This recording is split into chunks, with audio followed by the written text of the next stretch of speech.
तो 12वीं प्रश्नावली करते हैं शुरू। बीच बीच में सूत्र आएंगे तो आपसे पूछूंगा मैं 10वीं प्रश्नावली के। त्रिविमीय ज्यामिति का परिचय। तो 2D तो हम पढ़ चुके हैं, 2 डायमेंशनल ज्योमेट्री। वहाँ पे किसी भी बिंदु के निर्देशांक x, y होते थे। अब यहाँ 3D में x, y और z है ना, तीनों 3D यानी त्रिविमीय ज्यामिति आ जाएगी। तो इसके अंदर द्विविमीय में तो हमारे पास 2 अक्ष होते थे, x अक्ष और y अक्ष। यहाँ पे x अक्ष जैसे ये दीवार का कोना देख सकते हो आप, एक x अक्ष होगा, एक y अक्ष और एक तीसरा z अक्ष। तीनों लंबवत होते हैं 90 डिग्री पे। तो इसको बनाया ऐसे जाता है, ये x अक्ष हो जाएगा, ये y अक्ष और ये z अक्ष। तो यहाँ पे कोई भी बिंदु होगा उसके निर्देशांक x, y, z। अब इसमें आप देख सकते हो, एक तो ये अपना प्लेन है, एक अक्ष तो ये हो गया x अक्ष, y अक्ष हो गया ये वाली दीवार और z अक्ष हो गया। इसको अगर बीच में से कोई प्लेन कट करे तो अब टोटल कितने हिस्सों में बांटता है ये पूरे को, ये बताओ कितने हिस्सों में बांट सकता है। जैसे एक आपने बुक ऐसे रख ली, दूसरी बुक को ऐसे लगा दिया है ना, और तीसरी बुक बिल्कुल इसको बीच में से ऐसे लगा दी, तो कितने हिस्से बनेंगे अलग अलग? 4 तो ऊपर हो जाएंगे, 4 ही नीचे की तरफ होंगे।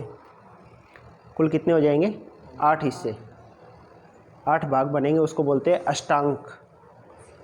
जैसे यहाँ x और y अक्ष मिलके 4 भाग बना रहे थे, इसको बोलते थे चतुर्थांश। ऐसे ही जब तीनों अक्ष मिलेंगे तो ये कुल पूरा जो पृथ्वी है या पूरा जितना भी है स्पेस, उसको 8 भागों में बांटते हैं, उसको बोलते हैं अष्टांक। ठीक है, समझ आया कुछ? 8 भागों में कैसे बांटेंगे? जैसे यही देख लो ना, जैसे ये अपना प्लेन है, ये लंबा चौड़ा है आगे तक और नीचे भी। दूसरा ये दीवार है, ये कटा हुआ है, ये कटा हुआ, हाँ भी 2 ऐसे मान लो, एक वो दीवार है वो आगे तक भी है और उधर तक पूरी अनंत तक है। एक ये सामने वाली दीवार है, ये भी आगे अनंत तक है। तो ये दोनों आपस में एक दूसरे को काट रहे हैं। 4 भाग बने अभी तो, एक इधर है, एक उसके उधर, एक उस तरफ और एक ही इसके पीछे वाला। अब जब इस प्लेन ने ये जो है इसने पूरे को कट कर दिया तो 4 तो ऊपर रह गए, 4 हिस्से नीचे हो गए, 8 हिस्सों में बट गया पूरा भाग। इसको बोलते हैं अष्टांक। अब जो ये पहले वाला ये हिस्सा है, मान लो प्रथम अष्टांक है ये वाला, ठीक है, इस तरफ। तो प्रथम अष्टांक में क्या होगा? x अक्ष भी धनात्मक है, y भी धनात्मक होगा और z भी धनात्मक, तीनों ही पॉजिटिव है। तो प्रथम जो होगा यहाँ x, y, z इनके चिन्ह लिखते हैं। प्रथम अष्टांक में ये भी पॉजिटिव होगा, ये भी पॉजिटिव और ये पॉजिटिव। या ऐसे समझ सकते हैं, ये जो x, y अक्ष था ना हमारा, यहाँ पे क्या होता था? x पॉजिटिव, y पॉजिटिव, यहाँ पे x नेगेटिव, y पॉजिटिव, यहाँ पे x और y दोनों नेगेटिव, और यहाँ पे x पॉजिटिव, y नेगेटिव, ये होता था। अब ये जैसे आपने बताया, वो दीवार और ये दीवार दोनों अगर आपस में कट करें ऐसे तो 4 हिस्से बनते हैं, है ना। अब ये बीच वाला जो फर्श है ना, इसने z अक्ष है, ये इसने पूरे को कट कर दिया तो 4 हिस्से ऊपर रह गए, 4 नीचे। ऊपर वालों में z हमेशा पॉजिटिव रहेगा और नीचे वालों में नेगेटिव। तो z अक्ष जब बनाओगे तो ऊपर वाला अगर ये हिस्सा अपने को ऊपर से दिख रहा है तो यहाँ पे z सब में पॉजिटिव हो जाएगा, और जो नीचे वाले हिस्से होंगे उन सब में यहाँ प्लस की जगह माइनस लग जाएगा। तो सेकंड क्वाड्रेंट में क्या होगा? माइनस प्लस प्लस ये वाला। थर्ड क्वाड्रेंट ये वाला माइनस माइनस प्लस, और फोर्थ क्वाड्रेंट में प्लस माइनस प्लस। अब पांचवा जो होगा, क्वाड्रेंट नहीं बोल सकते इसको, क्वाड्रेंट तो चतुर्थांश होता है ना। चौथा अष्टांक। अब पांचवी अष्टांक में क्या होगा? अब नीचे की तरफ, तो नीचे की तरफ जब जाएंगे तो z माइनस यहाँ से स्टार्ट हो जाएगा, तो प्लस प्लस माइनस। छठे में माइनस प्लस माइनस, सातवें में माइनस माइनस माइनस, और आठवें में प्लस माइनस माइनस। ये इनके चिन्ह होंगे। ये उनका उल्टा हो गया। हाँ, बस वो ये सेम प्लस, इसमें ऊपर वाले में चारों में प्लस था जेड, नीचे वालों में माइनस हो जाएगा। तो ये इनके चिन्ह रहेंगे, समझ आ जाएगा। इसमें देख लो, इसमें आपकी सारणी बना रखी है अष्टांक की।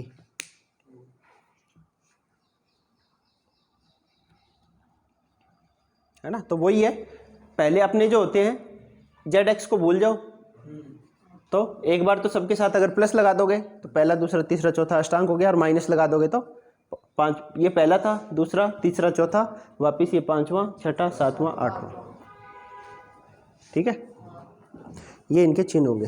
तो अब आपको ध्यान होना चाहिए कि 8वें अष्टांक की 7वें की जब बात होगी ना, इसका मतलब ये और नीचे की तरफ तो जेड भी माइनस होगा, तो तीनों ही माइनस आ जाएंगे। तो 7वें अष्टांक में तीनों माइनस, है ना, पहला दूसरा तीसरा चौथा 5वां 6वां 7वां। अब ये 7वां है परंतु नीचे की तरफ है तो जेड नेगेटिव है, तो इसके साथ जेड निर्देशांक भी माइनस का लग जाएगा। अगर ये जेड प्लस होता तो फिर ये तीसरा बन जाता है, क्योंकि ऊपर की तरफ आ गया तो तीसरा, ये ध्यान रखना है। अब इसमें 12.1 का पहला सवाल है, यदि, चलो इसको मिटा दूं पहले,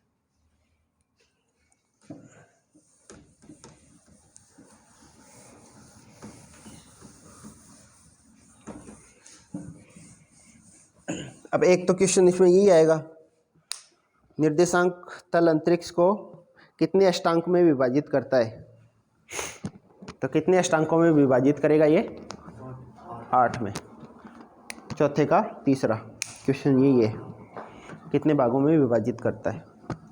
चलो पहला सवाल है 12.1 का, एक बिंदु x अक्ष पर स्थित है, इसके y निर्देशांक तथा z निर्देशांक क्या होंगे। तो क्या होंगे, अगर कोई बिंदु x अक्ष पर स्थित है तो उसका निर्देशांक x, 0, 0 ये हो जाएगा। y अक्ष पर है तो उसका निर्देशांक, है ना, ये इसको पहले मिटा दूं।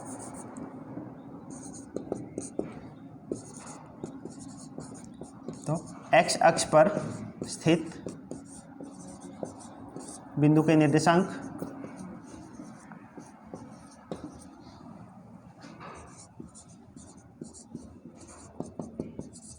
किस प्रकार होंगे, x, 0, 0।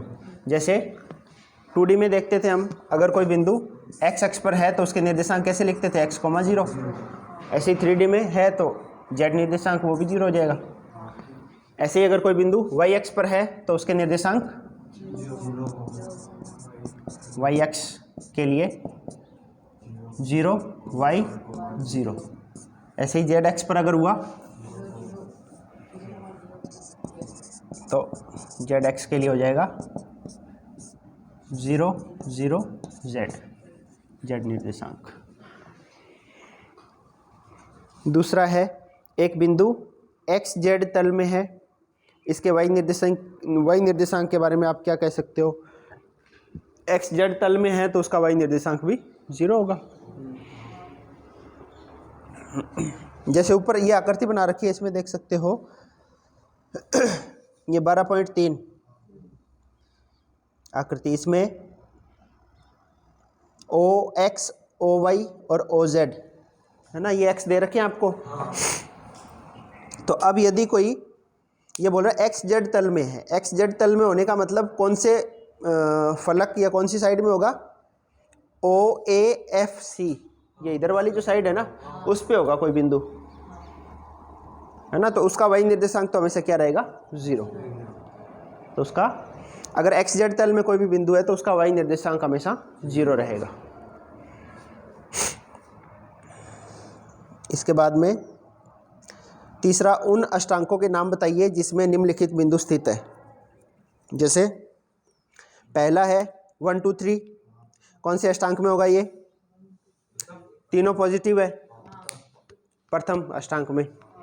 उसके बाद में 4, -2, 3 एक्स प्लस का है, वाई माइनस का है, और जेड प्लस का है तो चौथे में। और फिर x positive, y negative, z negative, 4 - 2 - 5, ये कौन से में होगा? z माइनस का है तो नीचे की तरफ ही होंगे, तो 8वां। इसके बाद 4 2 - 5 5वां, -4 2 - 5 छठा, -4 2 5 कौन सा होगा? दूसरा। x नेगेटिव है, दूसरे में होता है। -3 -1 6 तीसरा, -2 -4 -7 7वां। समझ आ गया? ठीक। उसके बाद है चौथा, रिक्त स्थान की पूर्ति कीजिए। पहला, x अक्ष और y अक्ष दोनों एक साथ मिलकर एक तल बनाते हैं, उस तल को कहते हैं। तो उस तल का नाम क्या हो जाएगा? इसके नीचे दे रखा है नाम, नीचे वाले क्वेश्चन में, XY तल है ना। तो x और y मिलकर एक तल बनाते हैं, उस तल का नाम हो जाएगा XY तल। और इसमें किसी भी बिंदु के निर्देशांक हमेशा x, y, 0 इस प्रकार के होंगे। XY तल में z निर्देशांक हमेशा 0 रहेगा। तो इसमें कोई भी बिंदु अगर आपसे पूछा जाए इसके निर्देशांक किस रूप में है, तो हमेशा x, y, 0। तो अगले में यही पूछा है, चौथे के दूसरे में XY तल में एक बिंदु के निर्देशांक, तो चौथे का दूसरा। तो XY तल में अगर कोई भी बिंदु है तो उसके निर्देशांक हमेशा इस रूप में होंगे, x, y, 0। XY तल में z निर्देशांक हमेशा 0 रहेगा। और तीसरा है, निर्देशांक तल अंतरिक्ष को कितने अष्टांकों में विभाजित करता है? तो 8 अष्टांकों में विभाजित करेगा। तो ये 12.1।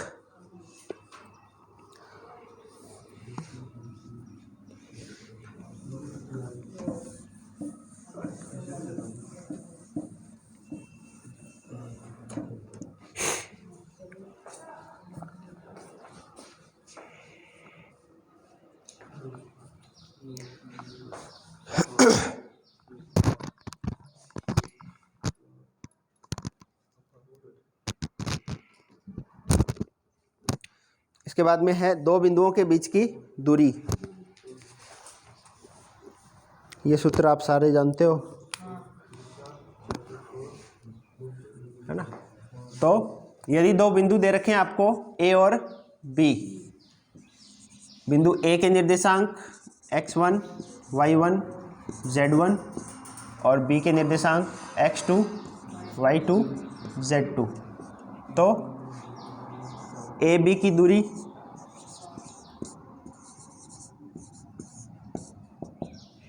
बताओ। √x2 -x1 का स्क्वायर प्लस y2 - y1 का स्क्वायर प्लस z2 - z1 का स्क्वायर। शाबाश, बैठो। तो इन दोनों के बीच की, अगर 2D में होता तो z नहीं होता उसमें, बस सूत्र वही है। तो x2 - x1 का स्क्वायर प्लस y2 - y1 का स्क्वायर प्लस z2 - z1 का स्क्वायर, ये इन दोनों के बीच की दूरी का सूत्र हो गया। 12.2 में सिर्फ इसी की जरूरत पड़ेगी अपने को। तो 12.2 का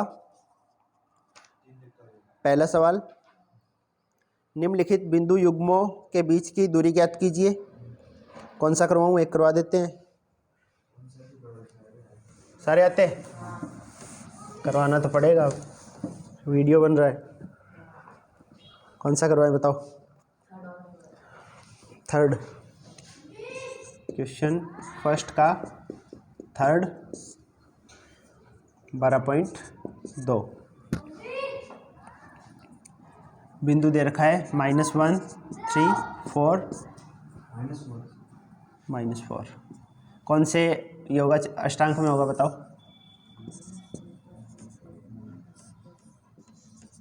दूसरा बिंदु B दे रखा है हमें 1 -3 4, ये कौन से में होगा? छठे में। तो इन दोनों के बीच की दूरी ज्ञात करनी है, तो AB की दूरी बराबर √, x2 minus x1 plus y2 minus y1 का square plus z2 minus z1 का स्क्वायर। तो ये हो जाएगा अंडर रूट 2 का स्क्वायर 4 माइनस 6 का स्क्वायर 36 और 8 का स्क्वायर 64। तो अंडर रूट कितना आएगा ये 104। अंडर रूट 104 को क्या लिख सकते हो 26 इंटू 4 लिख सकते हो। तो 2 अंडर रूट 26 को 13 इंटू 2 और कुछ नहीं होगा तो 2 अंडर रूट 26 लिख सकते हो, बस इतना ही है।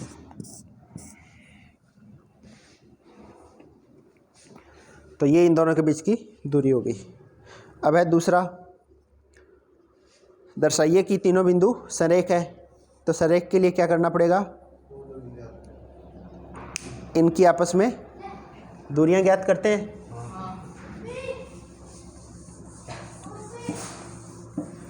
अब वैसे तो मैंने तुम्हें कहा था कि ये 12वीं प्रश्नावली में 2 दिन लगेंगे, बाकी 2 दिन ही नहीं लगते, 1 दिन में ही हो जाती है पूरी 12वीं।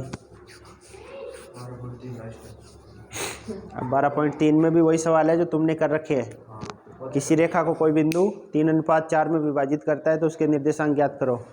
तो वही है जो तुमने इवन तुमने 10वीं में पढ़ रखे हैं वैसे तो ये 12वीं प्रश्नावली में ज़्यादा टाइम नहीं लगेगा। आज अगर थोड़ा बहुत रह गया तो कल इसको कंप्लीट करेंगे, फिर 13वीं स्टार्ट कर देंगे। तो आज 12.2 कंप्लीट करते हैं। तो इसका दूसरा क्वेश्चन 12.2 का, दर्शाइए कि ये तीनों बिंदु संरेख हैं। तो बिंदु ए के निर्देशांक दे रखे हैं -2, 3, 5। बिंदु बी के निर्देशांक 1, 2, 3 और बिंदु सी के निर्देशांक 7, 0, -1। तो सबसे पहले ए बी की दूरी ज्ञात कर लेते हैं। तो under root x2 minus x1 का square plus y2 minus y1 का square plus z2 minus z1 का स्क्वायर। तो ये हो जाएगा अंडर रूट 3 का स्क्वायर 9 माइनस 1 का स्क्वायर 1 माइनस 2 का स्क्वायर 4। तो अंडर रूट 14। फिर BC की दूरी ज्ञात कर लो। तो under root y2 minus y1 यानी 7 माइनस 1 6 का स्क्वायर 0 माइनस 2 2 का स्क्वायर -2 का स्क्वायर वैसे और -1 माइनस 3 -4 का स्क्वायर। तो ये आ जाएगा under root 36 plus 4 plus 16 under root का 56। और हाँ अंडर रूट 56 को लिख सकते हो आप 2 अंडर रूट 14। और तीसरा है AC की दूरी कितनी आएगी 7 + 2 9 का स्क्वायर प्लस 0 माइनस 3 -3 का स्क्वायर प्लस -1 -5 -6 का स्क्वायर। तो ये हो गया under root 81 plus 9 plus 36 under root 90 और 126। 126 को क्या लिखोगे 3 अंडर रूट 14 इंटू 9। तो अब आप देखोगे कि बिंदु A, B और C अगर ये तीनों संरेख है तो AB प्लस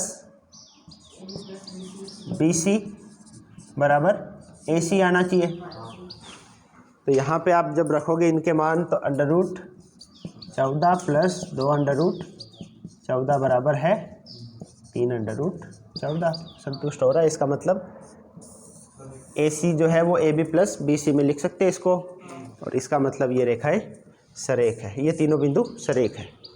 ये पूरा उदाहरण नंबर 4 है। सेम ही है क्या उदाहरण नंबर 4? ठीक है। उसके बाद तीसरा, निम्नलिखित को सत्यापित कीजिए। अब आपके जब वार्षिक परीक्षा है ना, देखो 11 तक तो अर्धवार्षिक में आ गया।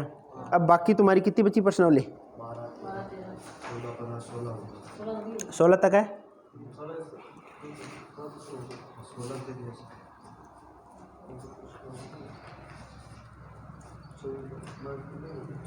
आगे तक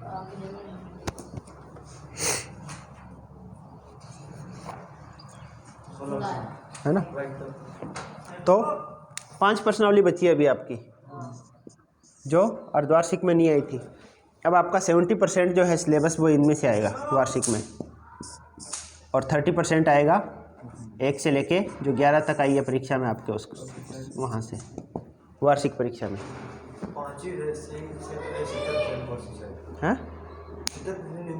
70% जो आपका, हाँ वो इन बाकी के जो बच्ची 5 जो है ना 12 से लेके 16 तक सब में ये होता है, सभी में यही है। तो अभी तुम्हें जो फिजिक्स केमिस्ट्री का भी अगर कम हुआ है तो उनका जो अर्धवार्षिक तक आ गया, उसके बाद वाली प्रश्नावली है वो अच्छी करनी पड़ेगी, उनमें से 70% पेपर आएगा तुम्हारा। हमेशा यही होता है इसका। तो उसमें से 5 जो करनी है उसमें से एक तो ये है, इसमें तो कहीं नंबर कटने के चांस ही नहीं है। एक प्रायिकता वाली है जो तुमने 10वीं में पढ़ी है, लगभग वैसी है, उसमें भी कई नंबर नहीं कटेंगे। तो ये 2-3 तो आपके लिए बिल्कुल ही सरल है। तीसरा है निम्नलिखित को सत्यापित कीजिए। ये 3 बिंदु दे रखे हैं। तीसरे के पहले में ये एक समद्विबाहु त्रिभुज के शीर्ष है, दूसरे में ये तीनों शीर्ष दे रखे हैं, ये समकोण त्रिभुज के शीर्ष है, और तीसरे में एक समांतर चतुर्भुज के शीर्ष हैं। 4 शीर्ष दे रखे हैं।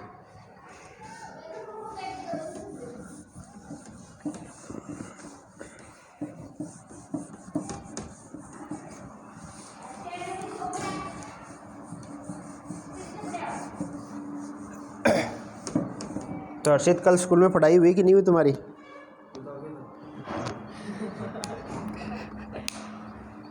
पूरा रुको, स्कूल में रुको, पढ़ाई चल रही है तुम्हारी।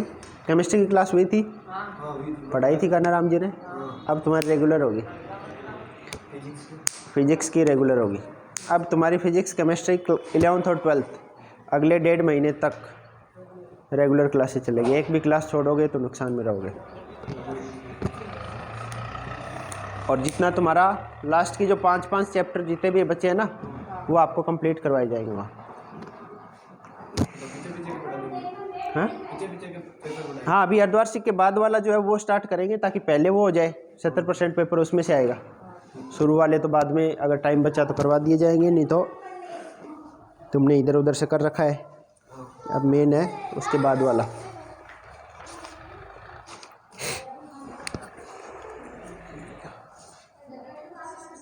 क्वेश्चन नंबर 3 कौन सा करवाऊँ? तीसरे का पहला 12.2। 3 शीर्ष दे रखे हैं किसी त्रिभुज के। तो इसका शीर्ष A के निर्देशांक 0, 7, -10।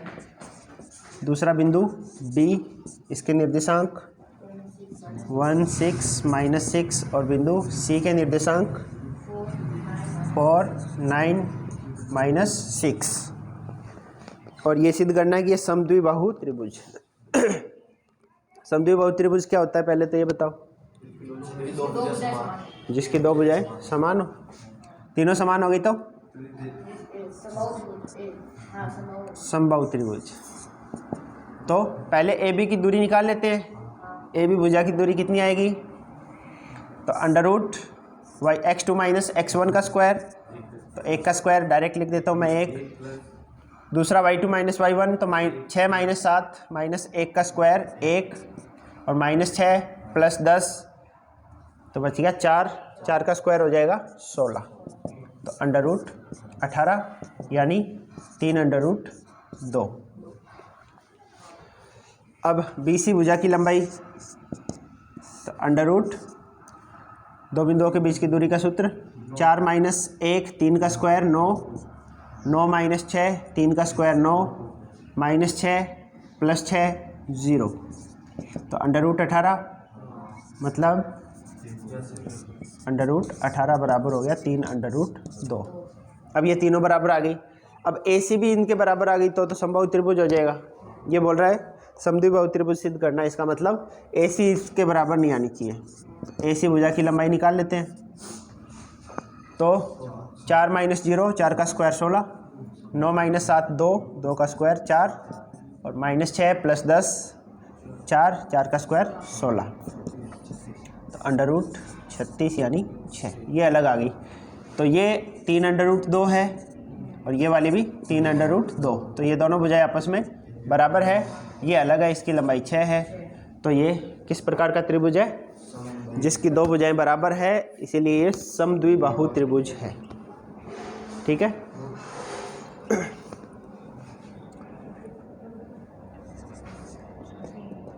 तीसरे के दूसरे में समकोण त्रिभुज के शीर्ष सिद्ध करना है पाइथागोरस प्रमेय। अगर इसमें पाइथागोरस प्रमेय लग जाएगी तो ये समकोण त्रिभुज होगा।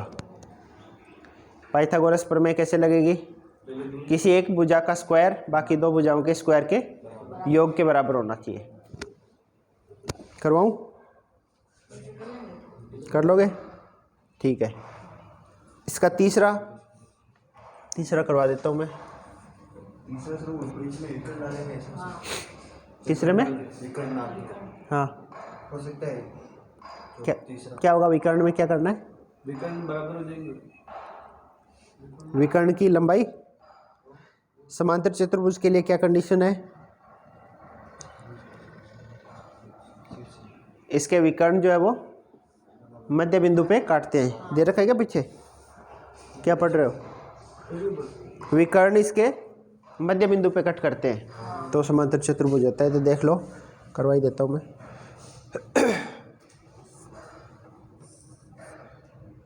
कोई हमें चतुर्भुज दे रखा है, इसके शीर्ष A, B, C और D।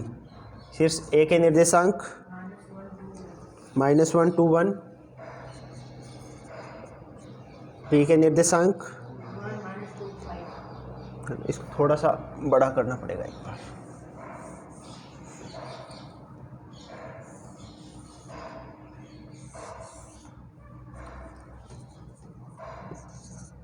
B का निर्देशांक हो गया है 1 - 2 5, C के निर्देशांक 4 - 7 8 और D के निर्देशांक 2 - 3 4 2 - 3 4।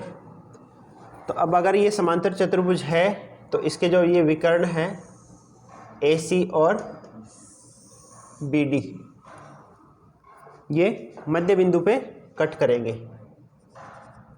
मतलब ये जो इनका प्रतिच्छेद बिंदु है, ये AC का भी मध्य बिंदु होना चाहिए और BD का भी मध्य बिंदु होना चाहिए। तो इसका प्रतिच्छेद बिंदु को हम E नाम दे देते हैं, विकर्णों का प्रतिच्छेद। तो अब बिंदु E के निर्देशांक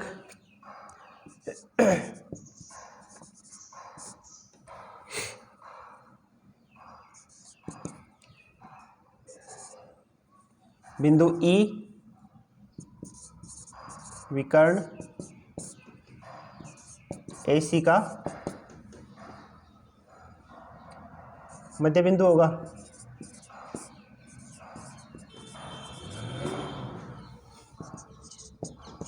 तो इस बिंदु E के निर्देशांक क्या होंगे? मध्य बिंदु के निर्देशांक जानते हो? कैसे निकालते हो? x1 + x2/2, y1 + y2/2, z1 + z2/2। तो इसका मध्य बिंदु कैसे निकालोगे? 4 - 1 यानी 3/2, 2 - 7 -5/2, 1 + 8 9/2। इस बिंदु E के निर्देशांक ये हो गए। अब ये इस विकर्ण का भी मध्य बिंदु होगा। अगर उसके निर्देशांक भी यही आ गए तो ये चतुर्भुज जो दे रखा है वो समांतर चतुर्भुज होगा। इसका मध्य बिंदु क्या आ रहा है ना? तो बिंदु E विकर्ण, मतलब ये जो मध्य बिंदु पे, इसके विकर्ण जो है वो मध्य बिंदु पे कट करते हैं हमेशा। समांतर चतुर्भुज की ये परिभाषा है। तो इसके विकर्ण BD, जो बिंदु E है वो विकर्ण BD का मध्य बिंदु होना चाहिए।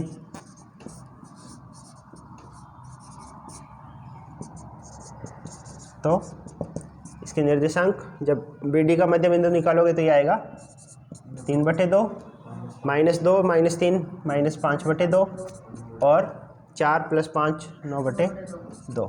तो दोनों बराबर आ रहे हैं। इसका मतलब ये जो विकर्ण है वो मध्य बिंदु पे प्रतिच्छेद कर रहे हैं, अतः दिया गया चतुर्भुज समांतर चतुर्भुज है। ठीक है। अब है चौथा सवाल। टाइम देखना क्या हुआ नहीं। चौथा है, ऐसे बिंदुओं के समुच्चय का समीकरण ज्ञात कीजिए जो बिंदु इन दोनों बिंदुओं से समदूरस्थ हो।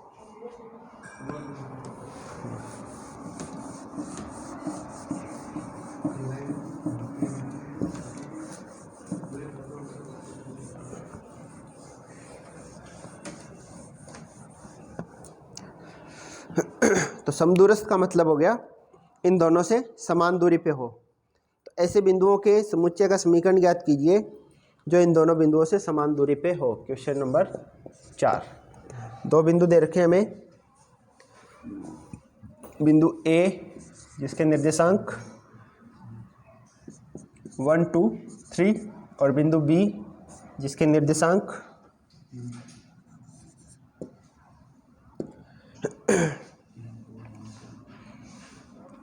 3 2 -1।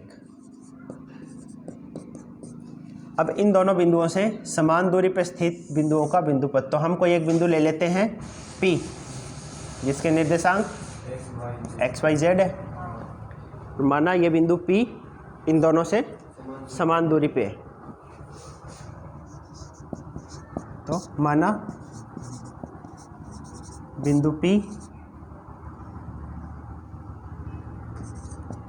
AB से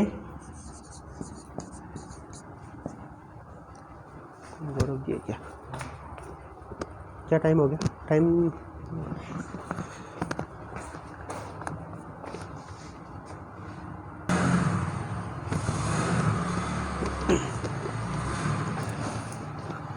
तो माना बिंदु P बिंदुओं AB से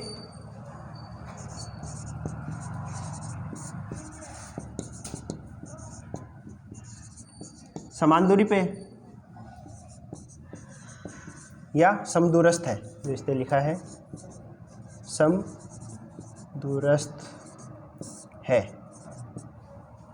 अतः अगर समदूरस्थ है तो PA बराबर PB।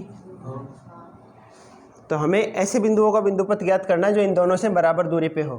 तो हमने उस बिंदु को मान लिया वो बिंदु XYZ है, क्योंकि ये त्रिविमीय ज्यामिति में बात हो रही है 3D में, तो ZX भी लेना पड़ेगा। आपने पहले सवाल जो किए हैं 10th में किया होगा ऐसा सवाल, वहाँ पे X और Y दो ही लेते थे हम। अब XYZ। तो अब बस सिंपल PA दूरी निकाल दो। क्या आएगा? √x - 1 का स्क्वायर प्लस y - 2 का स्क्वायर प्लस z - 3 का स्क्वायर बराबर PB। तो P और B की दूरी x - 3 का स्क्वायर प्लस y - 2 का स्क्वायर प्लस z + 1 का स्क्वायर। स्क्वायर वर्ग करने पर √ हट जाएगा, तो वर्ग करने से √ हट गया, तो ये बन गया x - 1 का स्क्वायर प्लस y - 2 का स्क्वायर प्लस z - 3 का स्क्वायर बराबर x - 3 का स्क्वायर प्लस y - 2 का स्क्वायर प्लस z + 1 का स्क्वायर। ये हो गया x² - 2x + 1, इसका स्क्वायर कर दिया। इसका स्क्वायर करोगे y² - 4y + 4, इसका स्क्वायर करोगे z² - 6z + 9, इस तरफ इसका स्क्वायर किया x² - 6x + 9, इसका स्क्वायर करोगे y² - 4y प्लस 4, इसका स्क्वायर करोगे Z square plus 2z plus 1। अब x square y square z square, x square y square z square cut जाएगा। और क्या कट रहा है? -4y कट जाएगा, प्लस का 4 है वो भी कट जाएगा, प्लस का 9 भी कट जाएगा, प्लस का 1 भी कट जाएगा। तो यहाँ बचा माइनस का 2x, यहाँ माइनस का 6x इस तरफ आएगा, तो plus 6 minus 2 4x। Plus 2z फिर वो तो कट गया, माइनस का 6z यहाँ है, 2z और आएगा इधर, तो माइनस का 8z। और क्या बचा? कुछ नहीं है, तो बराबर 0। तो और 4 का भाग दे दो तो समीकरण हो जाएगी x माइनस 2y बराबर 0 या x बराबर 2y। वैसे ये ज़्यादा सही है। z सॉरी, y नहीं आएगा, z आएगा। तो x माइनस 2z बराबर 0। आंसर में कौन सा दिया है इसमें?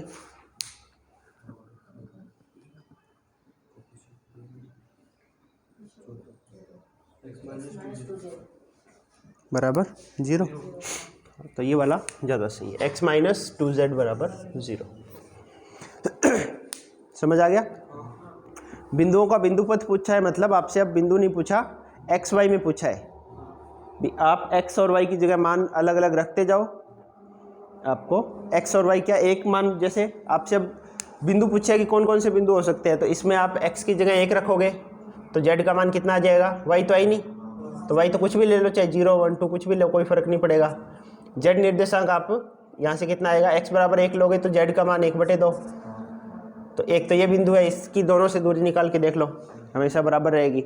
ऐसे ही अगर x की जगह 2 ले लोगे, y की जगह कुछ भी ले लो, कोई फ़र्क नहीं पड़ रहा है इसके। और तो z बराबर कितना हो जाएगा? x बराबर 2 रखोगे तो z का मान 1। ये बिंदु भी इन दोनों से हमेशा बराबर रहेगा। तो ऐसे अनंत बिंदुओं का एक साथ लिखने का तरीका x y में लिख देते हैं उसको, तो इसलिए इसको बोलते हैं बिंदु पथ। एक पूरा, ये मान लो ये लाइन मिल गई हमें, इस लाइन पे जो भी बिंदु है, इस लाइन का समीकरण ये है, और इस पे जो भी बिंदु है उन सभी बिंदुओं की इन दोनों से दूरियां हमेशा बराबर रहेगी, समदूरस्थ है।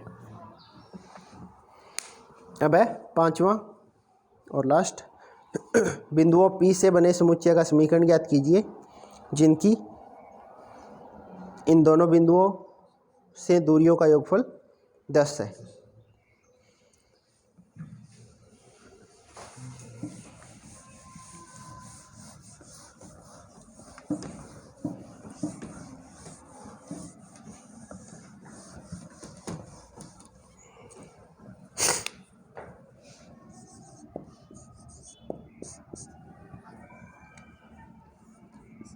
बारह पॉइंट 2। तो P से बने समुच्चय का समीकरण ज्ञात कीजिए जिसकी इन दोनों बिंदुओं से दूरियों का योगफल 10 है। बिंदु A के निर्देशांक हमें दिए हैं 4 0 0, और बिंदु B के निर्देशांक हमें दिए हैं -4 0 0।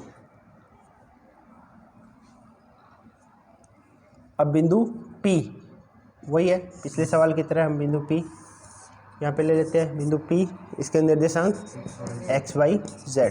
तो ऐसे बिंदु P का समुच्चय ज्ञात करना है जिसकी इन दोनों से दूरियों का योगफल 10 रहे। इसका मतलब इस बिंदु P की दोनों से दूरियों का योगफल 10 होना चाहिए, यानी PA प्लस PB बराबर 10। तो ऐसा P ज्ञात करना है जिसके लिए PA प्लस PB बराबर 10 हो, यानी इस बिंदु P की दोनों से दूरियों का योगफल 10 होना चाहिए। अब PA का मान, तो अंडर रूट इन दोनों से दूरियां, वैसे थोड़ा बड़ा कर दिया, जगह नहीं होगी, चलो देखते हैं। तो PA की दूरी निकालोगे कितना आएगा? x माइनस 4 का square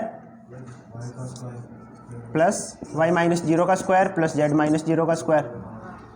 plus under root x plus 4 x plus 4 का स्क्वायर का स्क्वायर प्लस y माइनस 0 का स्क्वायर प्लस z माइनस 0 का स्क्वायर बराबर 10। पहले वाले में तो दोनों बराबर थे, वर्ग किया, अंडर रूट हट गया। अभी ऐसा नहीं हो सकता। अब इस वाले अंडर रूट को उधर ले जाओ तो इधर बचेगा अंडर रूट, इसका स्क्वायर कर देता हूँ मैं, एक्स स्क्वायर, फिर क्या आएगा माइनस 8x प्लस 16, उसको मैं बाद में लिखूँगा, पहले ये लिख दूँ, y square plus z square minus 8x plus 16 बराबर, इस अंडर रूट को उधर भेज देता हूँ तो 10 माइनस अंडर रूट, और इसके अंदर की संख्या को सरल कर लेते हैं, x square plus y square plus z square, और यहाँ से 8x प्लस 16। ठीक है, अब वर्ग करेंगे, वर्ग करने पर, वर्ग करते ही इसका अंडर रूट हट जाएगा, यहाँ तो बचेगा x square plus y square plus z square minus 8x plus 16। इस तरफ a माइनस बी का स्क्वायर, होल स्क्वायर करेंगे दोनों का, तो पहले इसका स्क्वायर a माइनस बी का स्क्वायर करते हैं, वैसे करना पड़ेगा, 10 का स्क्वायर 100 प्लस इसका स्क्वायर, अंडर रूट हट जाएगा, x square plus y square plus z square plus 8x plus 16, फिर माइनस 2ab, तो माइनस 2 इंटू 10 20 कर देता हूँ सीधा, और b ये पूरा अंडर रूट में, under root x square plus y square plus z square plus 8x plus 16। पहले तो इसमें आ रहा है क्या, कट गया, वापस ऊपर ही लिखता हूँ मैं इसको। फिर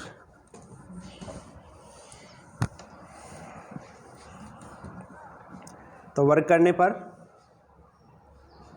इस तरफ तो ये अंडर रूट हट जाएगा, x square plus y square plus z square minus 8x plus 16, और बराबर में इस तरफ वाला, एक बार तो मैं सीधा स्क्वायर ही लिख दूँ इसको, फिर 10 minus under root x square plus y square plus z square plus 8x plus 16 पूरे का स्क्वायर।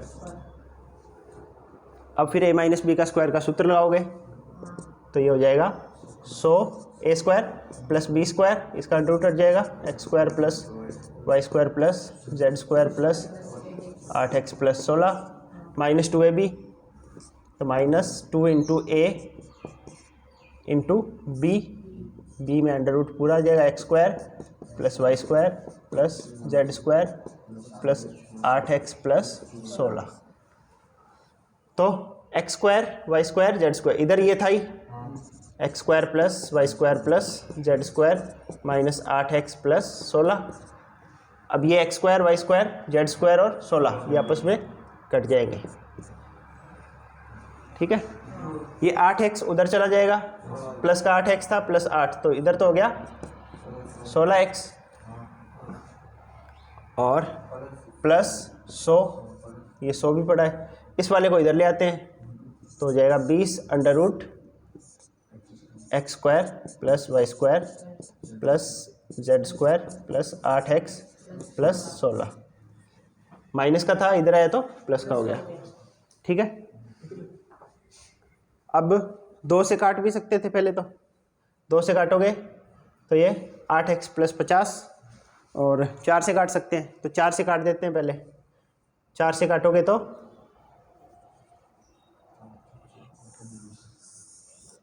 ये आएगा 5 under root x square plus y square plus z square plus 8x plus 16 बराबर 4x प्लस 25। 4 से भाग दे दिया, लिख देना यहाँ पे 4 का भाग। अब वर्ग करते हैं, वर्ग करने पर तो यहाँ हो जाएगा 25 एक्स स्क्वायर, अब इसका अंडर रूट हटेगा, x square plus y square plus z square plus 8x plus 16 बराबर इसका स्क्वायर हो जाएगा तो स्क्वायर डायरेक्ट अगर करें इसका होल स्क्वायर तो ये हो जाएगा 16x स्क्वायर प्लस 25 का स्क्वायर 625 प्लस 2ab, तो इन दोनों का गुणा करोगे तो प्लस का हो जाएगा 2, a का मतलब 4x और b का मतलब 25, तो ये 200x हो जाएगा। इसको लिखेंगे 25x स्क्वायर प्लस 25, अंदर गुणा कर रहा हूँ y square plus 25 z square plus का 25 इंटू 8 200x प्लस 25 इंटू 16 400 बराबर, इसको इधर लिख दूँ, बराबर 16x स्क्वायर प्लस 625 प्लस ये हो गया 200x। तो 200x तो कहाँ तक रह गया, 4x इंटू 25 हो रह गया, चलो इतना समझ जाएंगे। 4x इंटू ये 25, तो 200x और ये 200x, ये तो आपस में कट जाएंगे बराबर में, और क्या बच गया 16x स्क्वायर इस तरफ आएगा, इधर लिख दूँ अब मैं, तो 25x स्क्वायर में से 16x स्क्वायर घटा तो 9x square plus 25 y square plus 25 z square, और 400 था 625 इधर आएगा तो माइनस का 625 तो माइनस का 225 बराबर 0, या 225 को उधर ले जाओ, आंसर देख लो आपका यही है ना, ये आपका आंसर होगा। तो ये प्रश्नावली 12.2 अपनी कंप्लीट हो गई है। कल करेंगे 12.3 जिसमें एक ही सूत्र है, विभाजन सूत्र। घर पे आप करोगे 12वीं प्रश्नावली के विविध के सवाल, जितना आपने कर लिया अब तक उसके, कल अपने 12वीं कंप्लीट।